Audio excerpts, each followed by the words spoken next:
Welcome to Sports Update with Kate. I am your host, Kate Adams, and I have got guest Bob Hebert, former offensive lineman for LSU, also a national champion. Yes, and also host of 104.5 ESPN Off the Bench in the Mornings with Jordy Culotta, and also on Game Day on Eagle. So glad to have you here, Bob. Thank you, Kate. It is a pleasure to be here. I am very excited to be on the second episode. We got a ton to talk about today. Breeze setting record, Saints game last night, LSU Florida, LSU Georgia. It is my favorite time of year. Let's just forget that we got the Pelicans coming up right around the corner. I'm hyped. All the sports are going on right now, and as you can see, I even wore my entirely too small Domination shirt that I bought like 4 years ago when I was slightly thinner, but I figured that after last night, it was appropriate for today's show. I think so. Very good reason to wear that shirt. I like it. You're repping the Saints. And what an incredible night for Drew Brees and the Saints. Drew Brees set the all-time passing record in the NFL. They had David Baker there from the NFL Hall of Fame. They kept the game ball from that 62-yard touchdown catch by rookie Tre'Quan Smith. So that was his first touchdown catch of the season. What do you think about that? I think that is perfectly indicative of who Drew Brees has been throughout his entire career, right? Drew Brees is someone who has been known for spreading the ball around. His ability to see the entire field is unlike any other. And in this touchdown to Tre'Quan Smith wasn't even supposed to be the read. That was one of my favorite quotes that I found, was Sean Payton talking about the game, where he said when they put that into the plan on Tuesday, that it was supposed to go to, I think, Cam Meredith, maybe Mike Thomas.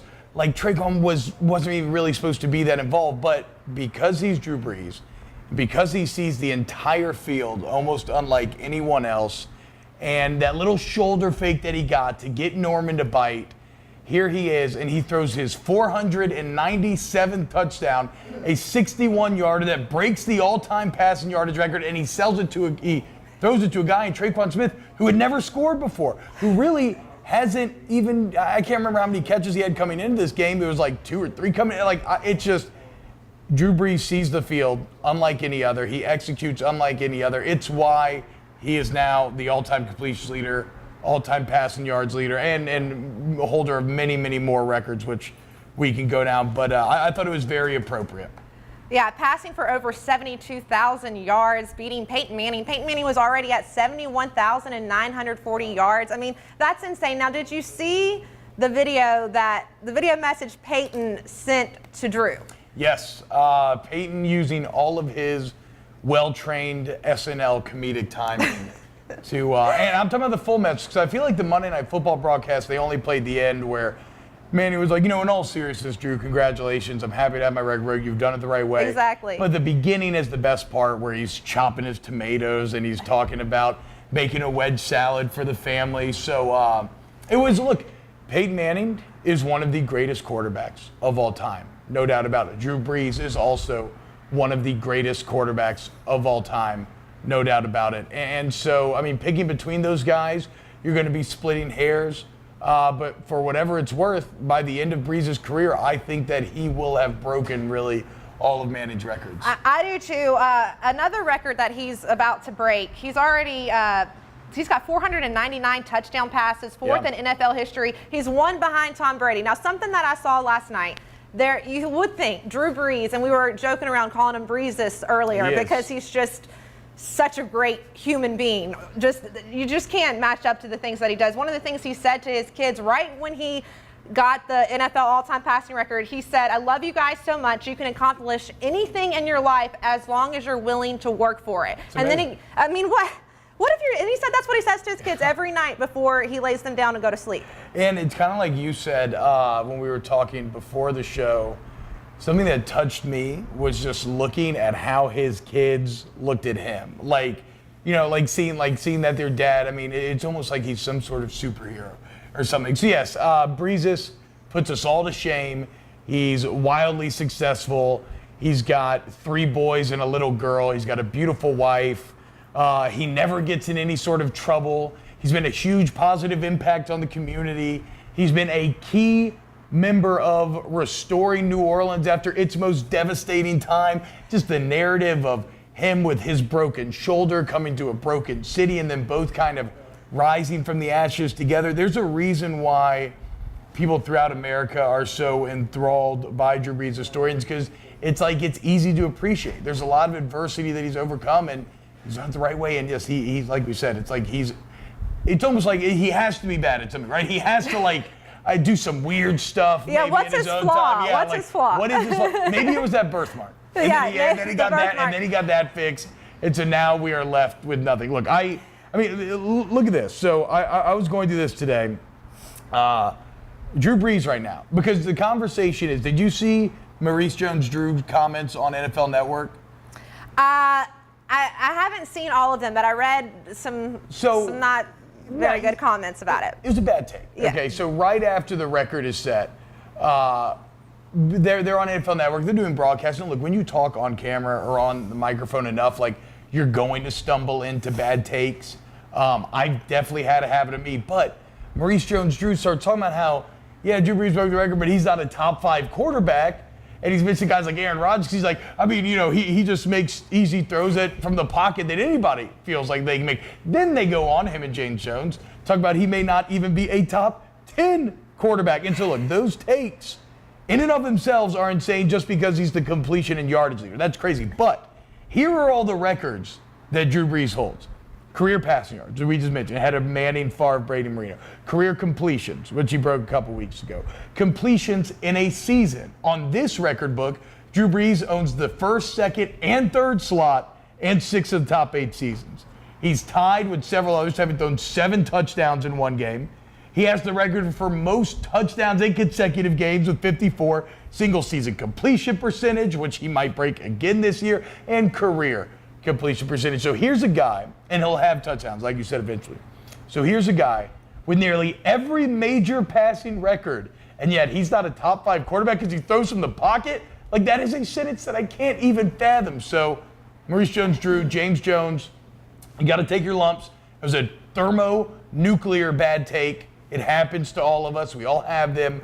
For what it's worth, Brees is a lock top 5. He's got the Super Bowl. In my opinion, and I might be biased, but I have, with my domination shirt on, right? But I have no problem saying that Drew Brees is the greatest quarterback of all time.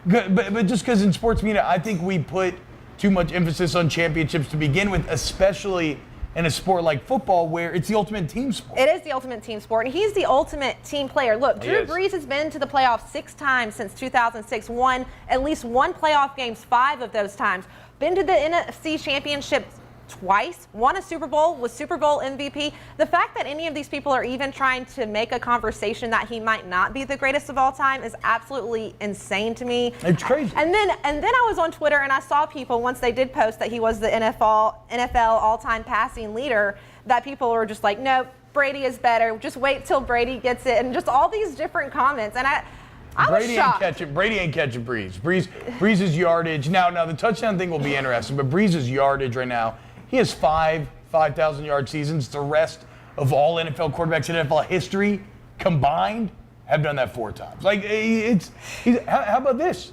There's 32 teams in the NFL. He's thrown for at least or they essentially say there's 31 other teams. He's thrown for at least 1,000 yards against 30 of the other 31 teams. It's crazy. And then the one that was the Chargers, and he's like 40 yards away. So Drew Brees is. You really can't say enough about him. We will die before we ever see what we're witnessing again in a Saints uniform, if we ever see it ever at all again, for the world ends. So just enjoy the ride. It's amazing. And his it's really career's cool not you got over. to go to the game. I mean, that's very special. I mean, being at the game the whole time leading up to the 72,000 yards. I mean, the crowd was just going nuts. You could feel it. Every pass that he made, the crowd would just erupt. And then when it finally did happen, and Traquan Smith's over in the end zone trying to celebrate his touchdown, he's wondering where all his teammates are at. They're all hugging Drew Brees because he just passed the record. And that was his very first touchdown in the NFL. And like, speaking of being perfect, of course he breaks it on a 61-yard touchdown. Not like a little 10-yard slant or a little out route or anything. Yeah, so all hail Breezus. Definitely. He's worthy of being celebrated for sure after last night. I definitely think so, and I'm glad that you wore that shirt today. We are here at Scoreboards. It is off of Coursey near Airline, 10655 Coursey Boulevard. Come here to get all your tailgating food, watch all the sports you could ever want. We'll be right back. Great job. I'm going to run back real quick. Look, your dad gave me his baby to go pick up your brother from the airport. Oh, honey, just take Mom's car. She just had navigation installed. I totally got this. We were just there.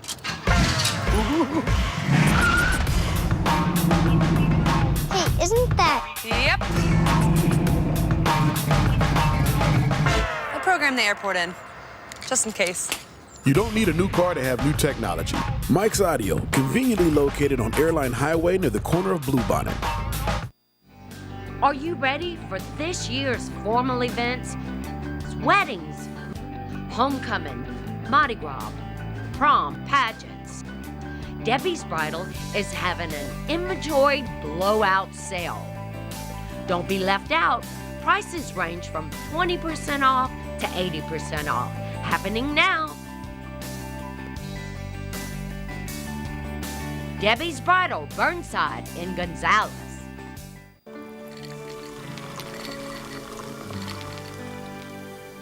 No one can stop me when I taste the feeling. Nothing could ever bring me down. Nothing could ever bring me down.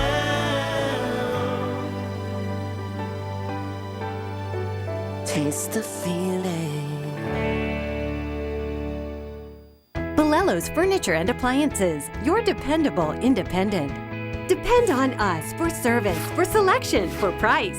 Get huge Whirlpool savings. Shop now and save on Whirlpool appliances throughout the store. Plus, experience our price match guarantee and ask about special financing. You can depend on the know-how of people who live appliances every day. Bolello's Furniture and Appliances, your dependable independent with nationwide buying power.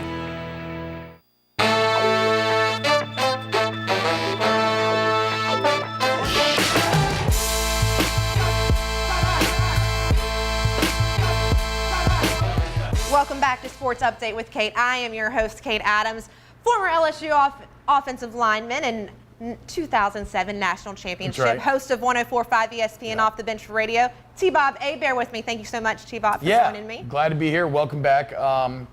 You could call that first segment the christening of Breeze. Look, it was a celebration of Breeze and an incredible career.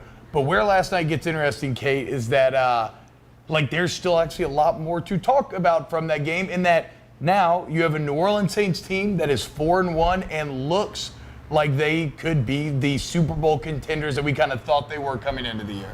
They do. They were looking really, really good last night with their 43-19 win over the Redskins. What was it that you saw from last night's game that you were most impressed with, aside from Drew Brees' record? I would have to say the defense. But you know what? Actually, before we go to defense, so the craziest part about what Brees did last night maybe is that, okay, so he ends up 26 of 29, 363 through the air, 3 touchdowns. Not only is that the highest completion percentage he's ever had in his career, right? So that means when the stage was brightest and he's going after this record, a thing that will weigh down on even the greatest athletes. So he has this extra pressure. The Washington defense was the #1 defense in the NFL statistically. They were giving up the least amount of yards in the entire NFL, and Drew Brees tore them apart and torched them. So that is an area that I start, because that looks like a very good NFL defense that you just ran up and down that field. And I get that there was emotion and that the Saints had a lot of intangibles working in their favor, but to have that performance against that defense, you have to feel good about any of these other defenses, which are very good, that you're going to be facing down the road. But maybe the biggest takeaway outside of that is that the Saints defense looked a lot better. Or right now, 5 games into the season, I think we've seen 3 really good performances with what they did against the Giants, the Browns, and then last night. And then you have the 2 bad ones in the Tampa and the Atlanta game. So now, though, with the performance last night, I'm starting to see this defense come together. Marshawn Lattimore goes out with a concussion and you still end up with 2 picks. The pressure was really good all night. That defensive line starting to fulfill some of that potential. Thought Cameron Jordan was very good, but really the story on that D-line is Marcus Davenport. First-round pick, a cat they gave up a ton for, and that I know that they were, I know a lot of fans were rightfully concerned. Did you give up too much for this guy? And although it's way too early to tell, he's made huge plays 3 games in a row, and last night was his most consistent performance where he was affecting the game, it seemed like, multiple times. Yeah, no, I agree. And then, with Drew Brees, back at Drew Brees again, I mean, you can never talk enough about him, but completion percentage last night, 89.7. That's a career best for him. It's insane. I mean, it's insane. So when you have him, and then when you've got a defense like the Saints, and honestly, the defense, they've had to work on it so far this year. So you said you liked what you saw last night from Saints defense. Yeah, you got, and that improvement, look, Sean Payton's teams are at their best when they can run the ball well and they can play great D. And now that you have Mark Ingram back, one thing that I liked last night with getting Mark Ingram back, I wish I could remember the numbers off the top of my head, but Alvin Kamara's touches were down significantly. I think he'd been averaging over 20 touches a game. He might have touched it around 9 or 12 last night. That's good because Kamara's not used to that workload that he got through the first quarter of the season. This was almost like, not a bye week for him, but like in a way, it was almost like a mini bye week heading into the bye week. So I expect when the Saints get back, you're going to have a fully juiced up Alvin Kamara and Mark Ingram tandem ready to roll. I thought Ingram looked good last night. I thought it was a very positive sign for him to get in the end zone twice, kind of a confidence builder after him missing those 4 games. So right now, you have a Saints team that looks to be the complete kind of Super Bowl contender that you thought you had coming into the season. And it didn't always seem that way. When you got blown out by Tampa and when you barely won that game against Atlanta, you kind of didn't know. But now you've won 4 in a row. It seems like you're improving every week.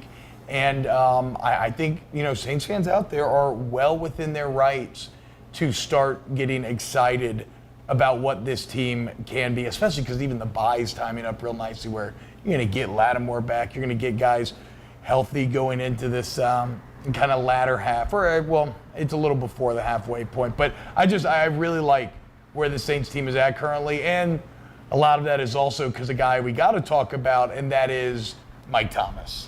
Oh yeah, Mike Thomas is absolutely incredible. I think he's probably, to me, he's top wide receiver in the whole entire nation. I mean, he puts up huge numbers every single week. I mean, what have you been most impressed with from Michael Thomas so far? Well, like you said, just like from a pure statistical standpoint, the records that he set in the first 3 weeks were absurd. I believe it was he was the first player ever to have at least 10 catches in each of the first 3 games. 38 catches through 3 games was an NFL record. Like, the numbers with him just go on and on. But what you're seeing out of Michael Thomas this year is someone who, statistically, he's been performing at that top 5 level. Last year, a little bit the year before, but he never really gets the run as a top 5 wide receiver. Like you said, you think he's one of the best in the entire NFL. Well, nationally, he hasn't always gotten that publicity. And I think that he has made it his life's mission this year to start to stand out more and to get people to recognize him. And so he's getting it done on the field, but you're also seeing him take almost a step forward in confidence off of the field. Last night, very intimidating, borderline move that I don't know if Coach Payton loved it. I don't know if he'll do it again, but last night coming out with the black ski mask on. Coach Payton hates that ski mask. I'm going to tell you that. He said that last night in the press conference. He said, I can't stand it, but he's an incredible player. See, okay. And they call that Lawrence Taylor syndrome, right? My old man always tells stories about Lawrence Taylor, the Giants practice under Bill Parcells, and how some of his players would complain because Lawrence Taylor might be sleeping on a dummy over on the corner of practice. And Coach Parcells will be like, okay, well, can you sack the quarterback like Lawrence Taylor? No? Okay, then get your ass back in line. If you show up on game day, you're going to get some leeway from your coaches.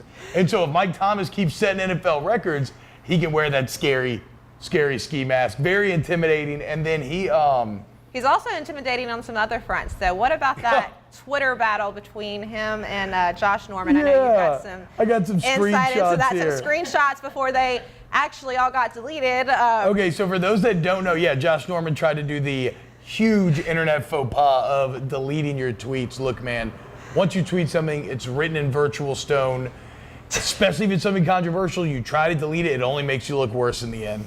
But last night, Josh Norman got benched at halftime, right? And he ended up playing again after the rookie they replaced him with got burned. But after the game, Michael Thomas tweets, "I made that boy check out after the first half." To which Josh Norman responds, "You clout-chasing clown. 25 times lined up toe-to-toe, blocking decoy. Outcome of that, 0-0-0. Drew didn't even look your damn way. You waste," or he said, "trash, waste of a tweet." Michael Thomas said, "Zone corner, play your role. LOL, you don't even have no clout to chase. I didn't have to do nothing but punk you all day and watch you bust coverages all game and cost your team, so who's really a clown?" And this is where it's just like, whoa, this is some alpha male stuff right here. He says, "And I'm going to bully you every time I see you, just so you know, sis." Josh Norman responds, 25-0-0-0, trash emojis, to which Mike Thomas says, "And you still crying to the media in your cheap suit." And in my mentions crying, "You 30 years old, dude, life comes at you fast." And then finally, Josh Norman, still not having enough, says, "You right, you did nothing but block." To which Mike Thomas says, "You my son, go to bed, son. I was punking you all night, give me a break. At your coach next time so he can put your so-called tough guy self in timeout again." Oh, whoa. And then finally, because he wasn't done with a scorched earth yet, "You corny for deleting your tweets, Josh Norman. We grown man, walk it like you talk it. Goofball con artist. This is my favorite part. We find out you're not who you say you are." Whoa. Wow. Brutal, dude. Brutal. That is probably... Mike Thomas just took Josh Norman's soul and crushed it Mortal Kombat style. He did. He definitely did. But look, I'm glad to have Mike Thomas on our team. Yes. Glad he's the one 100%. doing the crushing. Ski mask season is here. It is. It is. Okay, guys, we are going to take a short break, but we are here at Scoreboards right off Coursey, 10655 Coursey Boulevard. So come out here, come see us, get all the great food and drink, and watch all the sports games you could ever want. We'll be right back.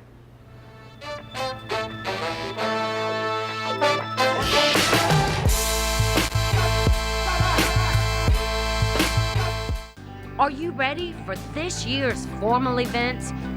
Weddings, homecoming, Mardi Gras, prom, pageants.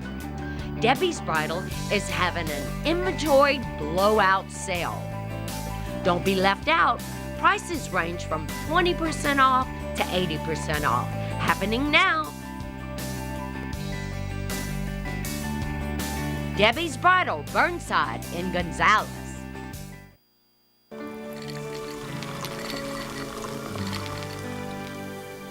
No one can stop me when I taste the feeling. Nothing could ever bring me down. Nothing could ever bring me down.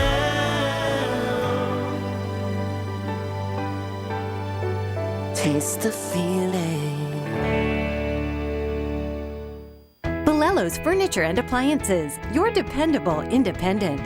Depend on us for service, for selection, for price. Get huge Whirlpool savings. Shop now and save on Whirlpool appliances throughout the store.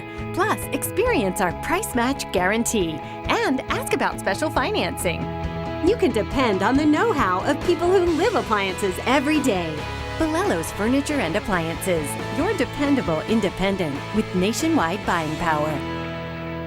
Look, your dad gave me his baby to go pick up your brother from the airport. Oh, honey, just take Mom's car. She just had navigation installed. I totally got this. We were just there.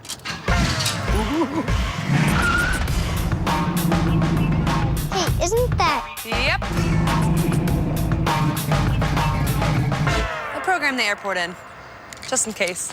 You don't need a new car to have new technology. Mike's Audio, conveniently located on Airline Highway near the corner of Bluebonnet.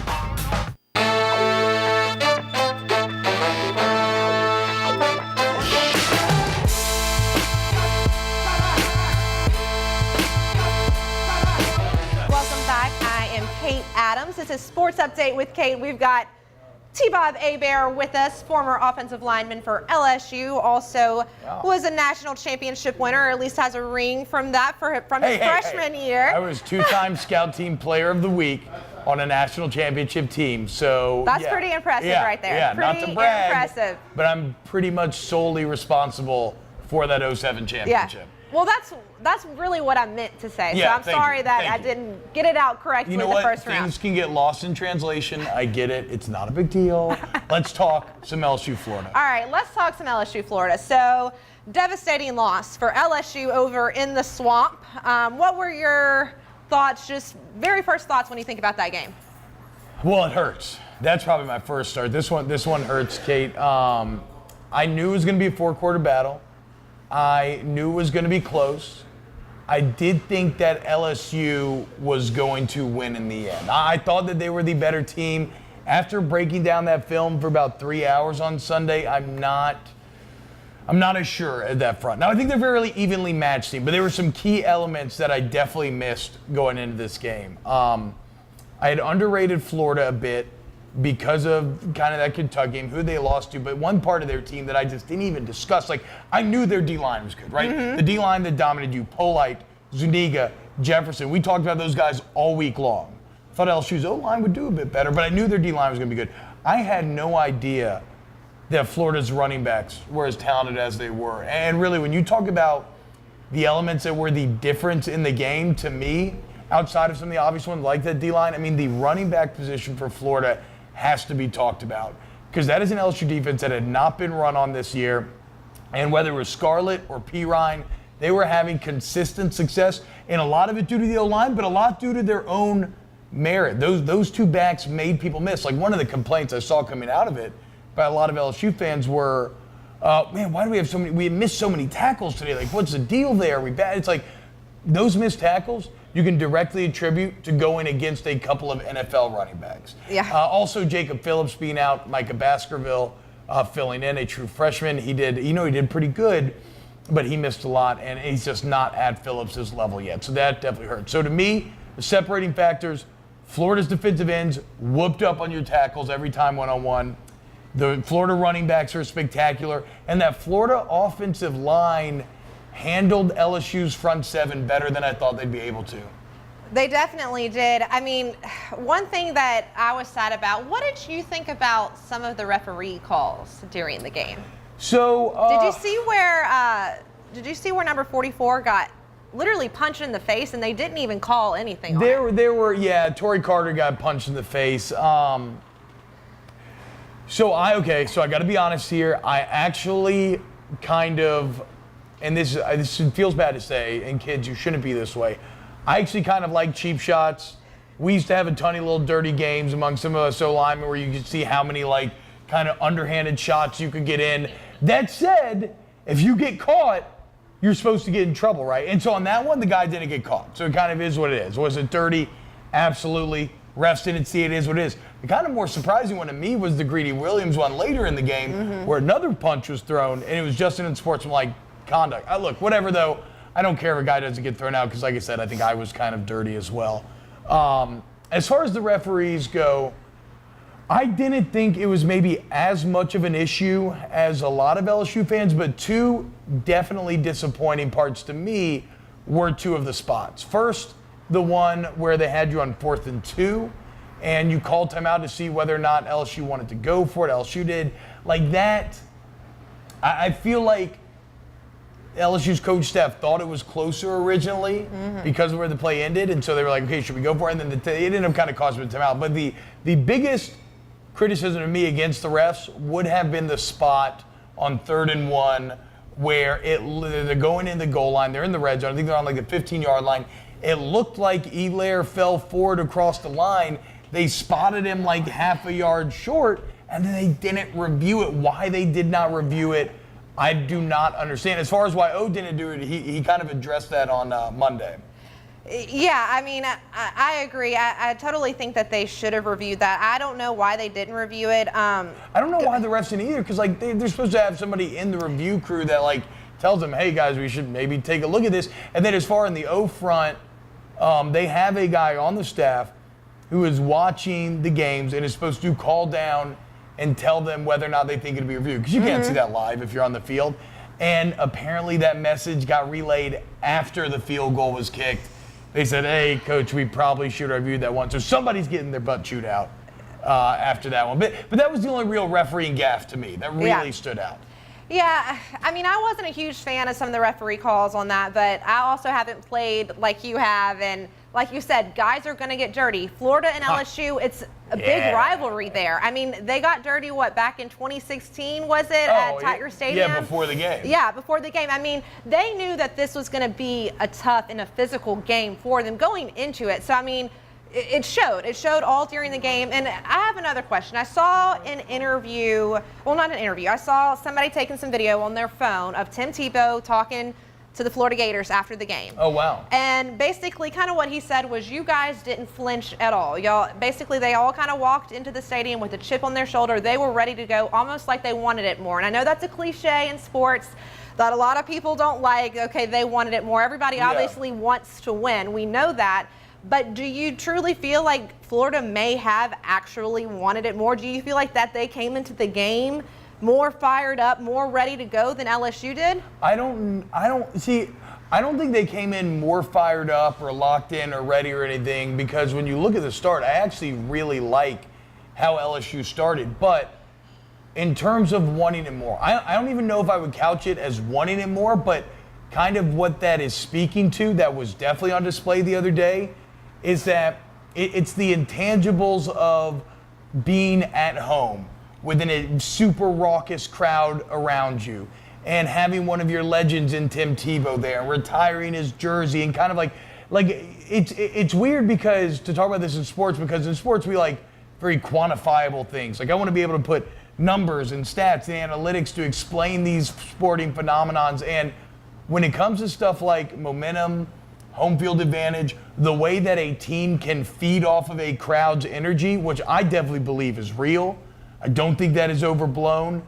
It's why you value playing at home so much. It's why going and trying to, that would have been your third win in a row in the Swamp if you'd done that. They've never done that before. And there is a reason why you've never done that before. So I don't think it's in terms of wanting it more, but I definitely think that the intangibles, the crowd, the emotion, Tebow retiring the jersey, like that was their first sold out game, I think, since 2015. So I do think that really helped Florida to kind of carry the day, unfortunately. But ultimately, look, it was a very close game. It's a 1-point game, essentially. It was. And even if they had gone down and scored a field goal to win that game, like I wouldn't necessarily feel any better or worse about this Georgia weekend, because it just would have been a few more plays made than were. That was a very winnable game for LSU, but I'm not that down on this LSU team. I still saw a lot of things on film that I think I like.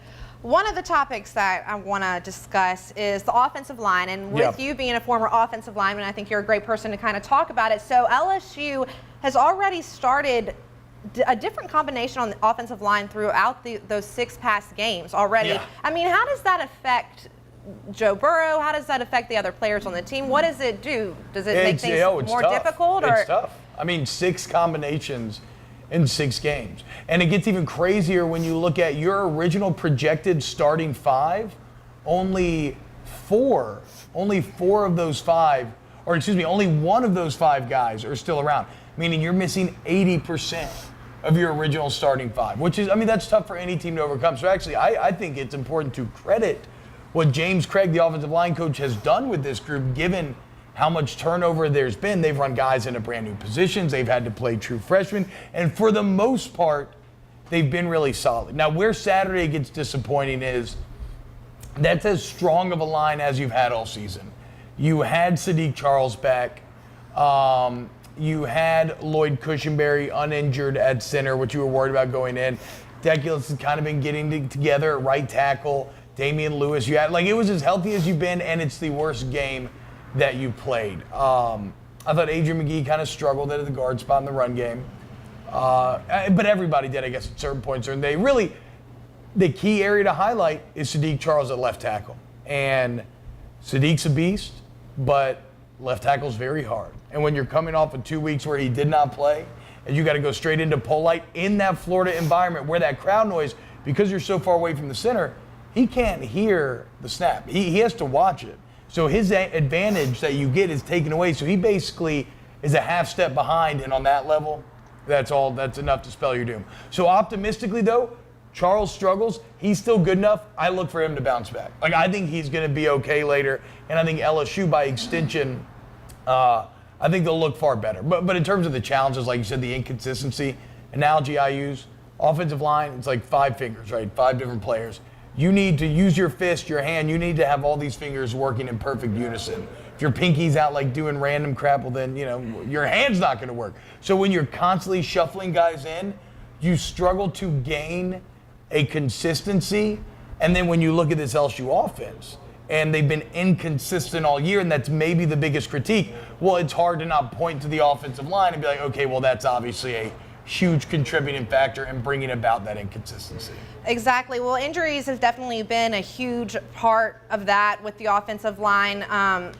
But hopefully they can continue to gel, as we move forward throughout the season, and just hopefully we can get a more solid combination that kind of stays put and avoids some of those injuries. Yeah, and I think they have it now. They said they want that consistency. They're going to keep Adrian McGee at left guard, which, Garrett Brumfield, they think will return next week. But you should have, for the first time this season, you should have the same starting lineup 2 weeks in a row. It's going to be Charles, McGee, Cushenberry, Lewis, and Deculus. And so another game that should help, although Florida's defense was very good. The defense coming in town this weekend is also going to be very good. Definitely going to be very good. And we're going to talk a lot about the Georgia game that is coming up this weekend. We've got to take a short break, but come visit us here at Scoreboards, 10655 Coursey Boulevard. They've got all the tailgate foods you could ever want. Tons of good drinks, food, sports games, anything that you need. This is Sports Up to Date with Kate at Scoreboards. We'll be right back.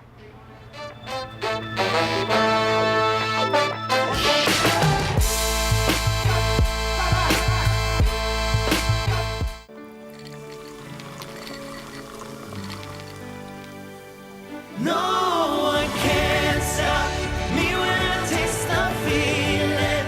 Nothing could ever bring me down. Nothing could ever bring me down.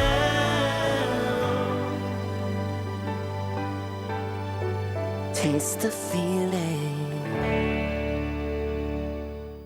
Bolello's Furniture and Appliances, your dependable independent. Depend on us for service, for selection, for price. Get huge Whirlpool savings. Shop now and save on Whirlpool appliances throughout the store.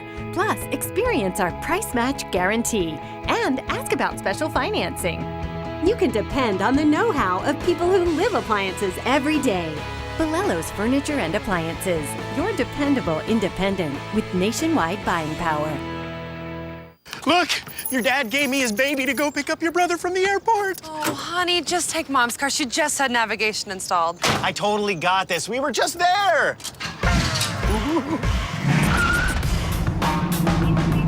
Hey, isn't that... Yep. I programmed the airport in, just in case. You don't need a new car to have new technology. Mike's Audio, conveniently located on Airline Highway near the corner of Bluebonnet. Are you ready for this year's formal events? Weddings, homecoming, Mardi Gras, prom, pageants.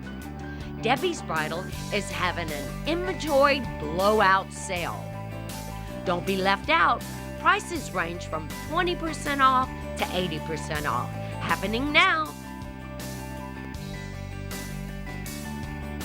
Debbie's Bridal, Burnside in Gonzales.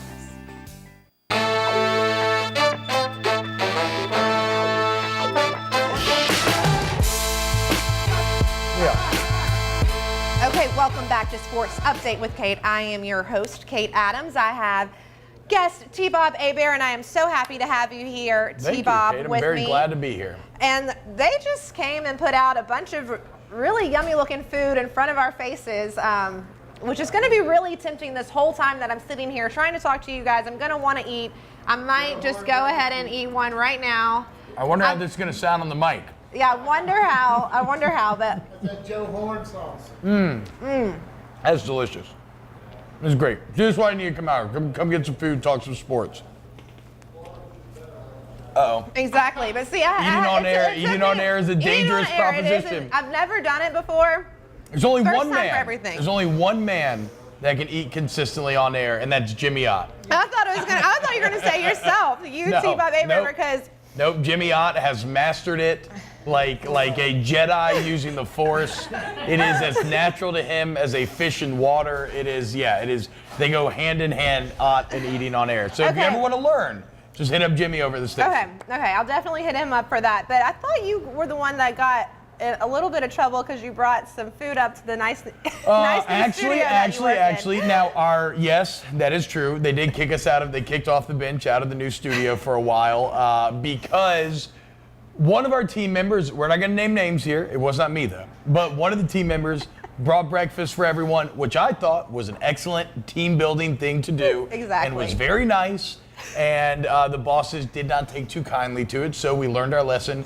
We keep the food out of the studio now, but I will still defend my team because all they were doing was trying to raise team morale on a blustery winter day by bringing in some sausage biscuits for everyone. I thought it was very kind. I do too. I think any gesture like that is always very kind. Yeah. That's one of my favorite things about working in TV and radio is getting to eat. I mean, that might sound terrible, but you're absolutely correct. Literally one of my favorite perks of the job. So thank you guys so much for bringing this food up. I think we've got a sausage sampler here. Yep. A muffalata, I might have butchered the muffalata, and a burger. I believe that's what we've got. So lots of great food here. They kind of go with a tailgate style theme for food, but really good stuff. And you can definitely come here, watch all your sports games. Yeah, the setup is awesome in here too. I mean, TVs everywhere. We got like a full stage behind us, turf outside. Yeah, it's the best. It's pretty cool. So come check us out. But I want to dive back in to some LSU football like we were talking about earlier. Just talked about the offensive line a little bit. Well, you need the offensive line in order to protect your quarterback, Joe Burrow. What do you think of his performance so far this season? I really like what I'm seeing out of Burrow, and I know that some people are maybe. Well, I don't know. I think that after a loss like this, people can be a little reactive and they kind of want to write guys off. But I think Burrow's been solid all year. I think I've seen Burrow improve every single week. And some would say, well, can you really say improve from Ole Miss to Florida? And in a way I can, because Ole Miss's defense was so putrid that while I liked what I saw in that game, I almost give him more credit for what I saw at portions of the Florida game. Now, I still think he needs to be a little more consistent. There are times where maybe he could get rid of the ball quicker. But then again, that other day in the swamp, with how quickly they were getting to him, LSU started holding 7 guys in protection. Florida was only rushing 4. That's hard as a quarterback to get rid of it when you're only running 3 guys out on routes against 7 in coverage. So the bottom line with Burrow right now, the 2 things that decide good quarterback play are decision making and accuracy. And I think he has both of those traits. And then more importantly, he has the intangible elements you need. He has an irrational self-confidence. You saw that in Auburn, and it came through then. It did not come through in the Florida game, but even in his comments earlier this week, Kate, when we were at media, I loved what he said, which is we got to put our big boy pants on and we got ready to fight. This is not going to be easy. It's only going to get harder, and we have to be willing to scrap, get bloody. I really like Joe Burrow, dude. Let's remember how recent he is to joining this team. He's been here for 3 months, 4 months. And I think because we kind of anointed him the starter, you lose sight of the adversity he had to overcome. Mm-hmm. He had to ingratiate himself with new coaches, new teammates, new school, new culture. When you think about going from Ohio to South Louisiana, what? And so I think his future is very bright. And had they hit on a couple of those deep balls that they missed that were dropped or maybe overthrown, had he hit on a couple of those, I think he would have had a very impressive stat line last game. Yeah, I do too. And it's so unfortunate for him, having get that interception in the 4th quarter. I mean, before that, he had 275 consecutive passes. He broke a school record for that many passes without an interception until that interception came in the fourth quarter in the Florida game. But look, it's unfortunate. It's going to happen at some point. Yes. But look, and going up against that Florida defense, I think that a lot of people may have underestimated Florida's defense a little bit. Oh, definitely. And it's because you saw Kentucky push them around. Mississippi State definitely did not push them around. So for me, it was like, okay, you saw Kentucky push them around. I think LSU should be able to have success. And it wasn't a terrible offensive game, putting up 19 against a defense of that caliber. Like, actually, Ross Dellinger said this. I think I agree with it. He said, if you'd have told me LSU scores 19 before the game, I think that LSU probably wins. So, but yeah, so I even though I highlighted the D-line all week, I still did not expect them to have as much success as they did. And for Burrow, it's like you said, with the interception streaks, those kind of streaks are just waiting to come to an end. There's no jinx in it. Exactly. It's nothing like that. Yeah. It's just a matter of math. Like, eventually it's going to happen, and Grantham dialed up the right play, kind of knew how Burrow would react, and that's what great defensive coordinators do. Now, so that's an adjustment. Because against the Auburn game on 3rd and 7, he made that throw. Grantham, knowing he'd probably go back to that same well, called it. He won that exchange. Now it's on Burrow. Can he react to the opponents reacting to him? And that will ultimately decide how good he will be. And maybe we'll get a view of it this weekend. Talking about reactions, and this might not even be a point, but when LSU kind of started, LSU started to die down basically at Florida when things weren't really going their way. Yeah. It did look like Burrow for a second there. It reminded me back when LSU played Alabama and Jordan Jefferson was just sitting there with this like blank stare in his face. I did see just for a brief moment Joe Burrow have that face. And obviously not in this situation. They've got Nick. Right now, we're showing Nick Brossette. Nick Brossette had an incredible game. He did. An incredible game. Nick Brissett's season has been a lot of fun to watch because it's somebody, Nick Brissett, you had a Baton Rouge high school legend. Right? Exactly. Started varsity in the 8th grade, which is unbelievable. Set all the records, and so when you then go to college and you don't play, when you're the guy, then all of a sudden people are starting to view you like a failure, right? And people start to whisper, and you hear all that. So to hear all that, for him to bide his time, and for him to now be having the success that he is, that all makes me incredibly happy for him. Brissett was great. Actually, my one biggest critique of the coaching staff is why did they take Brissett out right after that 80-yard touchdown drive that they had? Not that it would have made a difference, because the O-line blocking was still the ultimate problem, but I just would have rolled with the senior. He seemed to have the hot hand. He really did. And, I mean, what an incredible guy. To say, it really says something, I feel like, about his character. Him having to sit behind Leonard Fournette, Darius Geis, and then still waiting it out. He could have easily gone to another university or somewhere else and been the star player right off the bat, but instead he stayed. He learned from those guys, and he waited his turn to go. And now he's really stepping up as that star running back for LSU, and I've loved what I've seen from him so far. He's had every game, the Florida game was an incredible game for him. So as far as his performance goes in that game, I think that he did a great job. And I think that we're just going to continue to see more great things from him. So I'm really excited for what's in store from Nick Brossette. But we're going to take a quick break, probably eat on some of this good food in front of us. Like I said, a sausage sampler, some upaladas, burgers, everything. Y'all come out and join us. We are here at Scoreboards on Coursey Boulevard, 10655 Coursey Boulevard. Join us. We'll be right back.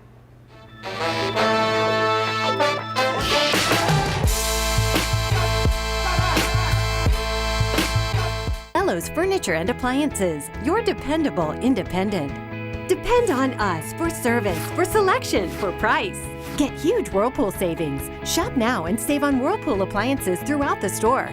Plus, experience our price match guarantee and ask about special financing. You can depend on the know-how of people who live appliances every day. Bolello's Furniture and Appliances, your dependable independent with nationwide buying power.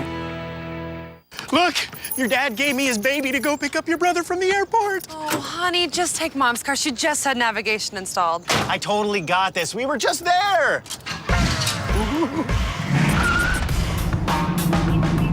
Hey, isn't that... Yep. I programmed the airport in, just in case. You don't need a new car to have new technology. Mike's Audio, conveniently located on Airline Highway near the corner of Bluebonnet. Are you ready for this year's formal events? Weddings, homecoming, Mardi Gras, prom, pageants. Debbie's Bridal is having an inventory blowout sale. Don't be left out. Prices range from 20% off to 80% off. Happening now. Debbie's Bridal, Burnside in Gonzales.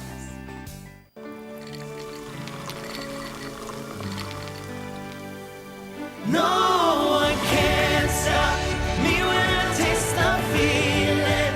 Nothing could ever bring me down. Nothing could ever bring me down.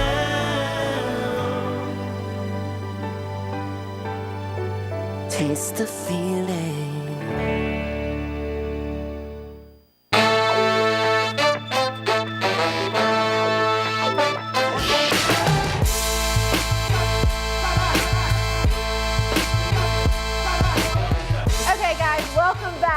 We're busy kind of chowing on some of this food, trying some of this famous barbecue sauce. Shout out Joe Horn. Yeah, shout out Joe Horn. Best touchdown celebration in NFL history, getting the cell phone out of the pylon at the end zone and then acting like he was calling someone. I love that. I thought it was the best. Yes. And he makes good sauce. And he makes good sauce. So you got to come out here and try some of this sauce, try some of these sandwiches, eat all of it. We were busy chowing down on it while we were in break. Very good sausage. But now, here we are. We're back. I want to talk some more. I know we were just talking about Joe Burrow, but I want to talk a little bit more about Joe Burrow because this week we're going up against Georgia, and they've got Jake Fromm. What do you think is the comparison between those two?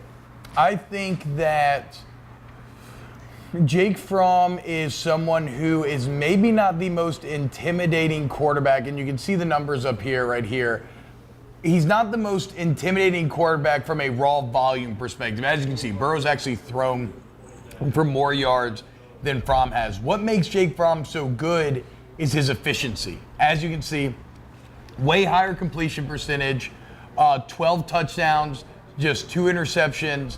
Jake Fromm is a quarterback that he may not just outright win you too many games, but he's definitely not going to lose you any.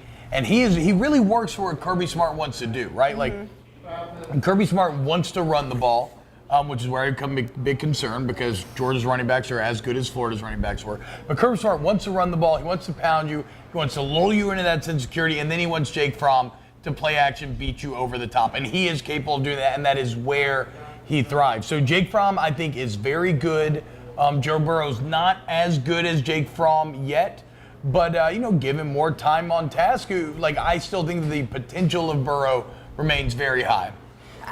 Look, I do too, and I think there's a lot of believers out there for Burrow. Like you said, he has had to overcome so much since he's gotten to this university, and he's done an incredible job of it. Yesterday at the interviews, he showed us his legs. He was bruised all over. He said that he bruised like a baby, but I guess that's the case. But he is definitely a warrior. I think that he'll always go out there and fight till the end of it. And so I'm glad that we have Joe Burrow on our side. But not only that, Georgia's got a backup quarterback that's also pretty good. So what is LSU going to do in this situation? Now they've got 2 quarterback threats that they have to look out for. Yeah, and so they have Justin Fields, who's a 5-star cat, more of a runner than Fromm is, more dynamic with the football. And when you looked last week, you actually saw Florida do a little wildcat with Tony, one of their wide receivers, small little guy. It kind of had mixed results, but the scary part about working someone like Justin Fields in a sub package is, he's not going to play the whole game, but maybe a drive here or there, is that he is so dynamic that it makes it hard to game plan because he's completely different from Fromm. You have to prepare for the both. And then when Fields is on the field, get it? You have to account for both his legs and his arm. And so it's just, it's another challenge for Dave Aranda and this LSU defense to figure out. Although I think that Mullen slightly outperformed Aranda last week, I still trust in Dave Aranda. I think that he is going to have this LSU defense ready to play. The one thing this LSU defense does not have right now, and is hurting them, is with the loss of Caleb on Chasson. It's become apparent that they just don't have that elite pass rusher that scares you one-on-one. And so I'm looking for Aranda to continue to try to kind of scheme some things up and get to the quarterback that way. They did a better job of pressuring Felipe Franks in Florida than I think people think until you watch the film. It's just that Mullen's an expert at his job as well, and he kind of barely got you with these little punches here or there. He just, for some reason, just irks me. Me Dan too. Mullen. Oh, I don't know completely. why, but it might sound mean, but just like looking at him and he irks me, and I didn't like it. Just watching the game, I didn't even enjoy watching him. He gives off an air of superiority that I cannot explain, but I think you said it right. I don't know how to fully explain it, but he irks me as well. He does look exactly like Cousin Eddie from the Vacation movies, which I love this. So I thought that would make me like him more. But I was thinking more of like a possum in the headlights. I don't know. That's probably a terrible comparison. But just we'll go on to something else. I want to talk one more thing. So Georgia right now is leading the SEC in their rushing offense. They're also second in the SEC in their scoring offense, and then they lead the SEC in their total defense. Yep. Those are some pretty big stats right there. We're going up against a very challenging physical team. What is LSU's biggest challenge going into this game? Well, it's you got to stop the run, and it's something they couldn't do at Florida, and so you immediately start to become a bit concerned here. Look, I'm picking Georgia to win this game, okay? But I was picking Georgia to win this game even if you won last week. I've been picking Georgia to win this game forever. But guess what? People get proven wrong all the time. Sports are crazy. The craziest things can happen, okay?